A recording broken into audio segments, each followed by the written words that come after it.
دا خو مختلف ځایونو نه راځي پوه شوې لکه کونړ شو همداسې مارکونه خوږیاڼونه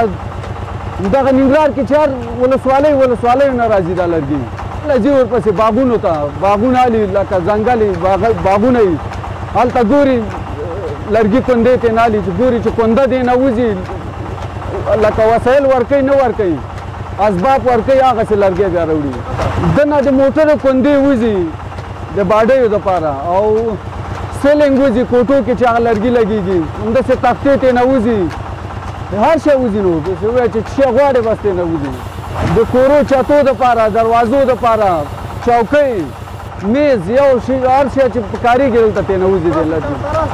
نجاران راځي دلته استادان هغوی راځي دلته چې شی پکاري که چوکاټي تختې که هر شی بس راځي دلته موږ ته هغه راکوي نقشه بس په مغه نقشه باندې ځو کوو او د ګاډو باډیانو والا راځي هغې ته کندې وباسو دلته تقریبا داسې ووایه چې شپږو کسانه کار کوو بازار خو جمعې کې ښیي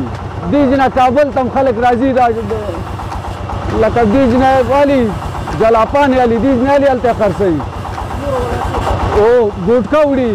همداسې لرګي وړي خروار لرګي وړي لکه کندې وړي ځي لوګر ته ځي پسې راتېر شه کابل ته ځي همداسې هر ځای ته ځي نو مختلف ځایونو ته مزاره پورې ځي لرګی ده باندې د ګاډي کندې وباسو پام دې دی دا ماشین چې دی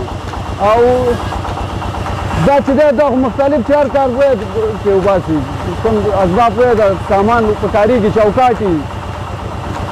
تختې هر شی چې سیلنګ دي په دې نه وباسو دې لرګو نه نو هغه لرګي چې کوم یو دي هغې نه سیلنګ وباسو هغه پام دې دی ډیزاینداره لرګي ډیزاین ته نه شوه ښه لرګی دی افغانستان لرګی بهترینه لرګی دی کلک لرګی دی یعنې داسې لرګی په یو مملکت کې نه پیدا کېږي وطنوالو ته مې دا پیغام دی چې په ځنګل باندې پام وکړي باغونو هغه باندې خپل لرګیو نه کار استفاده وکړي وسایل ترې نه جوړ کړي نه خارجي لرګیو نه ځنګلو ساتنه وکړي خدمت یې وکړي د غرونو کې دا ونې هغه خدمت یې وشي